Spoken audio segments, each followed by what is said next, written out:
Una madre viuda y su hija fueron obligadas a aceptar la protección de un hombre que veía a las personas como propiedad.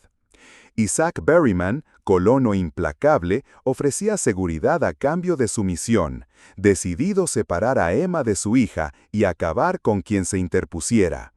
Pero la súplica de una niña a un apache solitario cambió el destino de todos. Y solo escuchen cómo este guerrero roto se convirtió en justicia viviente, y por qué, al final, nadie volvió a dudar de su humanidad. La caravana que había partido con esperanza desde St. Joseph se convirtió en ruinas antes siquiera de cruzar el río Arkansas. El cólera primero, luego los bandidos y finalmente el hambre se llevaron a los hombres fuertes, a los niños con fiebre, a las mujeres que no pudieron más. Cuando llegó la tormenta de polvo que cubrió las huellas del camino, ya quedaban solo 3 figuras arrastrando pasos en un territorio que ni Dios parecía reclamar. Emma McConaughey no lloraba más. Hacía semanas que el cuerpo había dejado de producir lágrimas. Su vestido, que una vez fue de color durazno, ahora estaba tieso de tierra seca, y sus labios partidos ya no sabían de palabras suaves. Solo tenía a Lily, su hija de 7 años, cuyos ojos seguían preguntando en silencio, ¿y ahora, mamá? Junto a ellas marchaba el reverendo Harlan, un anciano con la espalda torcida y una fe que temblaba como su voz. Él hablaba con Dios por las noches, en susurros rotos, mientras Emma velaba con el rifle descargado entre los brazos. Ella no creía que Dios oyera en aquellas tierras. Todo cambió el día que vieron las banderas del destacamento ondeando entre los álamos secos. Eran hombres de frontera, armados, sucios, con rostros curtidos por años de polvo y decisiones impunes. Vinieron a caballo, con sillas decoradas con piel de ciervo y fusiles listos, como si esperaran encontrar enemigos, no sobrevivientes. Isaac Berryman era el que mandaba. Tenía una cicatriz que le dividía el rostro en 2 mitades desiguales, una que fingía cortesía y otra que revelaba lo que realmente era. Hablaba como si todo le perteneciera, el camino, la caravana, incluso el aire. No tienen salvoconducto, dijo mientras sus ojos iban de Emma al rostro agotado del reverendo. Y están en territorio apache. Esto es peligroso, para ustedes. Emma mantuvo la cabeza alta, aunque el temblor en las rodillas la delataba. Lily se escondió detrás de su falda, sujetándola con ambas manos. «Solo queremos llegar a Colorado Springs», respondió Emma. «No buscamos problemas». Isaac la observó en silencio. Luego bajó del caballo, con una lentitud calculada, y se acercó. Ella no retrocedió. Estaba demasiado cansada para temer como antes. «Una mujer sola, con una niña, y ese viejo medio muerto», dijo, con una voz grave que pretendía sonar preocupada. «No llegarán, pero si se quedan con nosotros, podemos protegerlas». La palabra proteger fue dicha con una sonrisa que no llegaba a los ojos. «La mujer puede quedarse, como esposa», añadió sin rodeos. «La niña irá con las otras a la misión. El viejo, que Dios lo tenga, ya no camina». Emma sintió que el aire del desierto se volvió aún más seco. Berryman no le dio tiempo de responder, no lo necesitaba. Su tono ya había sellado la oferta como sentencia. Esa noche, en el extremo del campamento improvisado, Emma se arrodilló por primera vez en mucho tiempo. No por fe, no por esperanza, solo por su hija. La arena le raspaba las rodillas mientras el viento soplaba entre los arbustos espinosos. Murmuró un ruego sin forma, sin dirección, algo entre súplica y despedida. Y cuando alzó la vista hacia el horizonte nocturno, creyó ver una figura entre las sombras, alta, inmóvil, con el rostro oculto por la oscuridad. Los caballos se inquietaron, un coyote aulló a lo lejos, y Lily, que no debía haberse despertado, caminó hasta su madre y le dijo al oído: «Mamá, hay alguien allá, pero no tengo miedo, creo que vino a ayudarnos». Emma giró la cabeza, pero la figura ya no estaba. Solo quedaba el silencio del desierto, y algo nuevo en el aire, la sensación de que no estaban solas, y de que alguien, en alguna parte, había escuchado. Lily no dormía. Aunque Emma la acurrucaba entre sus brazos y le murmuraba viejas canciones que ya sonaban como ecos rotos, la niña mantenía los ojos bien abiertos. Algo en el viento había cambiado. No era miedo, era otra cosa. Una presencia que no se podía tocar, pero que latía como tambor lejano bajo la arena. Fue ella quien lo vio primero. La luna, alta y pálida, dejaba entrever una figura recortada contra la colina, inmóvil, silenciosa, como si no perteneciera del todo a este mundo. Llevaba un abrigo de piel de lobo, tan largo que barría el suelo, y su rostro estaba pintado con trazos de ceniza que lo hacían parecer estatua de guerra. Solo los ojos destacaban, negros, intensos, llenos de una tristeza que ni el tiempo parecía haber podido borrar. Se llamaba Chaiton. Algunos en los pueblos lo habían oído nombrar con respeto y con miedo. Decían que había sido un gran guerrero entre los apaches del norte, pero que tras la masacre de su esposa y su hijo, a manos de un destacamento similar al de Berryman, había desaparecido. Se volvió sombra entre las piedras. Un espectro que aparecía cuando el cielo estaba más bajo y el peligro más cerca. No hablaba con los blancos, no aceptaba su comida, ni sus palabras, ni sus explicaciones, pero esa noche no huyó. Se quedó observando desde la distancia, como si escuchara algo que los adultos no podían oír. Lily, con sus pequeños pies descalzos, se separó de su madre sin decir palabra. Caminó hacia la figura que la guardaba en lo alto, envuelta en silencio. Temblaba, no de frío, sino de algo que aún no entendía. Chaiton no se movió cuando ella se le acercó. Sus ojos bajaron para encontrar los de la niña, y por un instante fue como si el tiempo se detuviera. «Por favor», susurró Lily, con voz apenas audible, rota de cansancio. «Cásate con mi mamá, es lo único que tengo». Ni siquiera sabía del todo qué significaban esas palabras. Solo entendía que su madre necesitaba ayuda, y que este hombre, este guerrero del silencio, era la última persona que el mundo les había mandado. Chaiton no respondió, ni una palabra, ni un gesto. Solo la miró, y algo en su expresión cambió. Muy poco. Pero para un hombre que había vivido encerrado en su dolor durante años, ese mínimo movimiento era un temblor en la tierra. Antes de que Emma pudiera alcanzarla, Lily ya estaba de regreso, envuelta en la noche, y el guerrero había desaparecido sin dejar rastro, como si jamás hubiera estado allí. Pero al amanecer, algo había cambiado. El reverendo Harlan, que la noche anterior yacía postrado, fue encontrado en libertad apoyado en un bastón tallado que no era suyo. Sus ojos estaban humedecidos, pero no habló. Solo murmuró que alguien lo había llevado más allá del río, donde crecía un gran roble, y lo había dejado allí con una cantimplora llena y un cuchillo atado al cinturón. Emma, al notar la ausencia de vigilancia, tomó la mano de su hija y cruzó el río. Nadie intentó detenerlas. El campamento dormía aún, o quizás dormía con miedo. Al otro lado, entre las sombras del bosque, Chaiton las esperaba. No con palabras, ni con promesas, pero con su sola presencia, firme, salvaje, callada, Emma comprendió que aún había alguien en esta tierra dispuesto a interponerse entre el peligro y una niña que había pedido un milagro. Cuando Isaac Berryman se enteró, su reacción fue tan rápida como previsible. El hombre que fingía caballerosidad se desvaneció en segundos. La furia se apoderó de él. Reunió a los suyos con órdenes secas y un brillo torcido en la mirada. «Un apache, con una mujer blanca», escupió entre dientes. «Los encontraré. A ella la haré rogar, y a él lo colgaré de sus propias trenzas». Nadie en el destacamento se atrevió a cuestionarlo. El miedo a Isaac era más fuerte que el miedo a la ley. Pero lo que no sabían aún era que estaban cruzando la línea donde la tierra dejaba de obedecer a los hombres y comenzaba a responderle a la sombra. Los días siguientes fueron extraños, como si el mundo hubiese dejado de girar por un instante y el tiempo se estirara en un suspiro largo y polvoriento. No había calendario, no había noticias del exterior, solo el sonido de los pájaros, el crujido de la leña y el ritmo silencioso con el que se empezaba a reconstruir lo que el miedo había destruido. Chaiton no hablaba mucho, sus movimientos eran medidos, precisos, casi ceremoniales.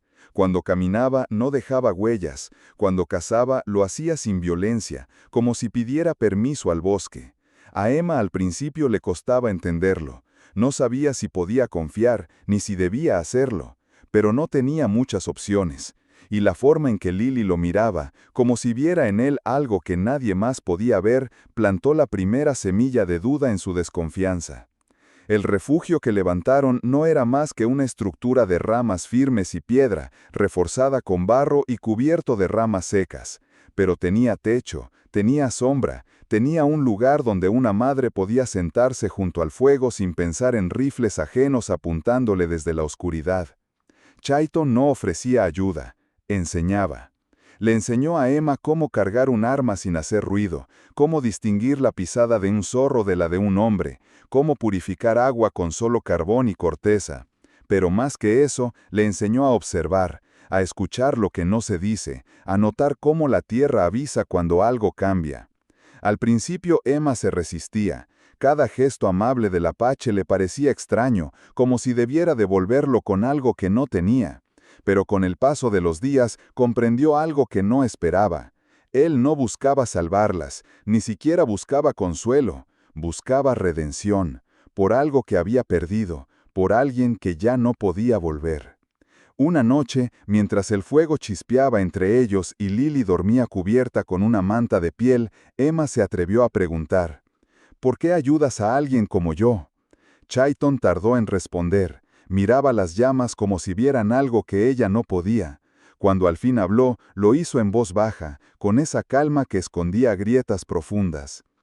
Tu niña me miró como si todavía fuera humano. Emma no supo qué decir, sintió un nudo en la garganta que no esperaba, porque en esas pocas palabras había algo más que dolor, había historia, había vergüenza, había una esperanza rota que alguien, sin saberlo, acababa de tocar. Lily, por su parte, florecía, comía con hambre, corría entre los árboles, cantaba canciones que Emma pensó que había olvidado, dormía abrazada a un pequeño trozo de madera que Chayton le payó en forma de ciervo. Por primera vez desde la emboscada, Emma sintió una calma que no era resignación, sino algo más suave, algo parecido a paz. No era felicidad, pero era el primer respiro limpio en mucho tiempo. Y justo cuando el alma empezaba a desentumecerse, cuando las manos dejaban de temblar y el corazón aprendía a latir sin miedo, el cielo volvió a cerrarse. Porque la paz en la tierra de frontera no es más que un suspiro entre dos tormentas. Y el viento, esa tarde, volvió a soplar desde el sur. El viento del amanecer soplaba con una calma engañosa.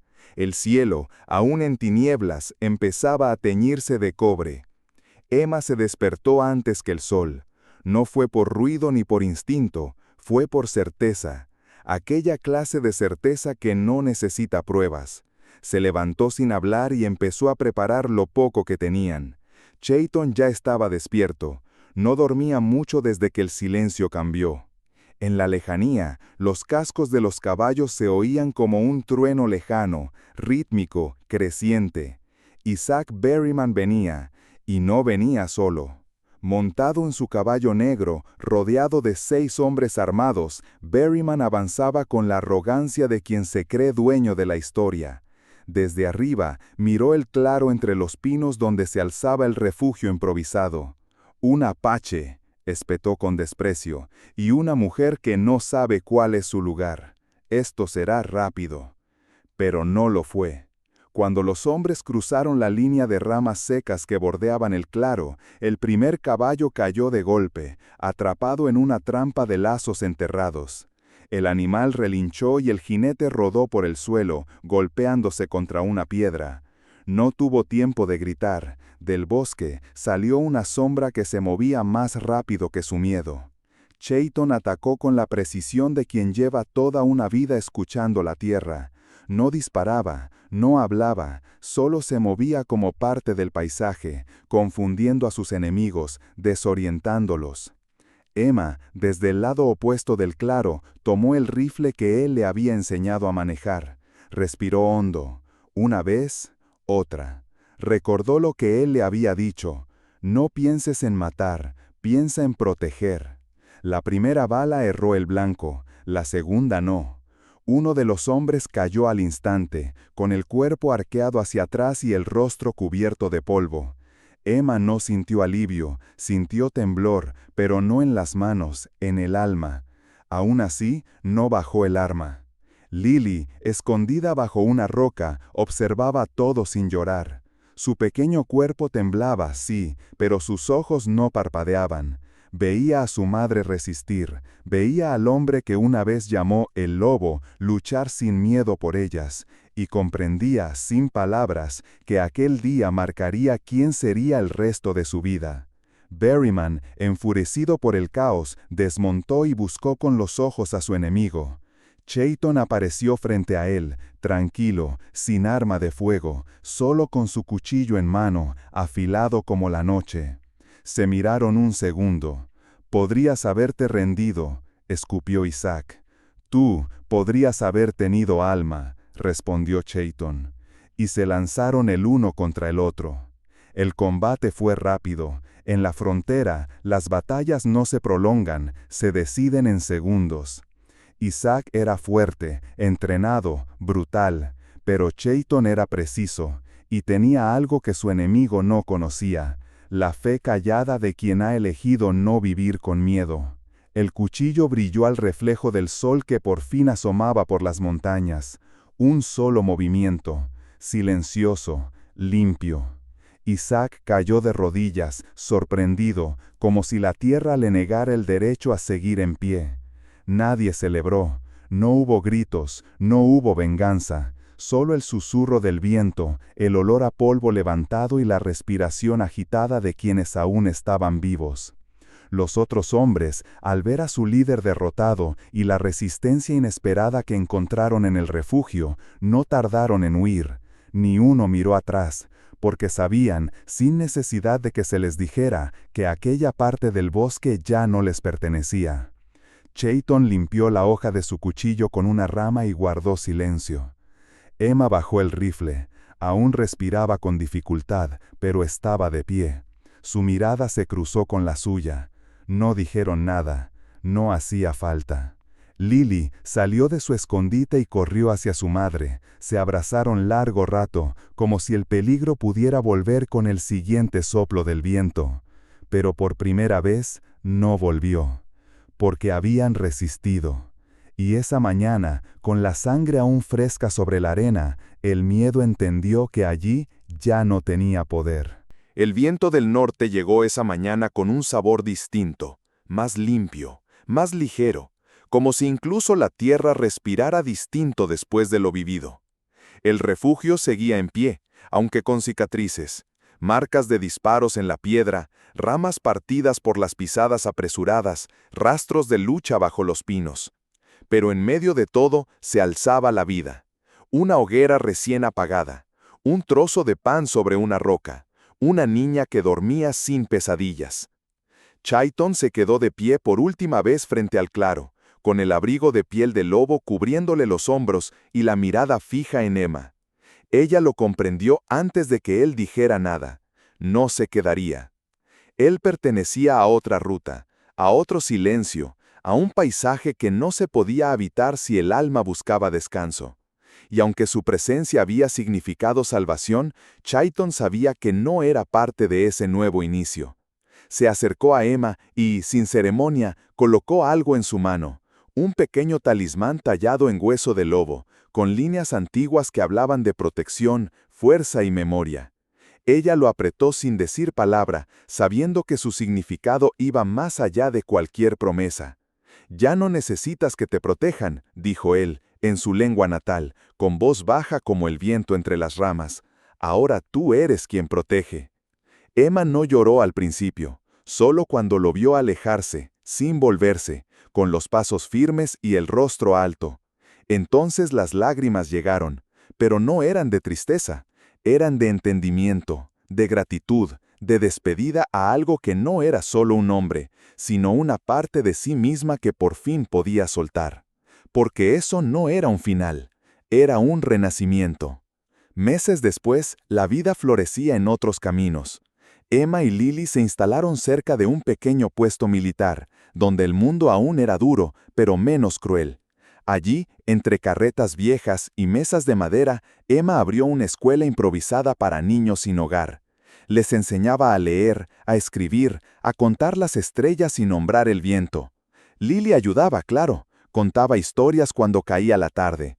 Historias verdaderas, de caminos rotos, de madres valientes, de guerreros que no hablaban, pero que escuchaban con el alma. Hablaba de su papá Apache con una mezcla de inocencia y certeza que desarmaba a cualquiera. Él me salvó, decía, pero también salvó a mamá, aunque no se quedó, todavía está con nosotras. Y nadie se atrevía a dudarlo, porque había algo en sus ojos, en su forma de mirar el horizonte, en la firmeza con la que Emma sostenía la mirada a los soldados, a los burócratas, a los hombres que alguna vez la hubieran callado. Algo había cambiado, algo profundo. Las mujeres en el pueblo empezaban a acercarse, no por caridad, sino por ejemplo, a dejar a sus hijos un rato con Emma, a escuchar cómo se enseña a resistir sin armas, a entender que no toda fuerza grita. Y cada vez que alguien preguntaba cómo empezó todo, por qué una viuda había cruzado el desierto, cómo sobrevivió a la frontera, por qué una niña confiaba tanto en las sombras del bosque, Lily respondía con voz clara, como si recitara una oración. Todo empezó con un susurro, una noche, una niña y una frase que cambió el destino de 3 almas errantes. Por favor, cásate con mi mamá, es lo único que tengo.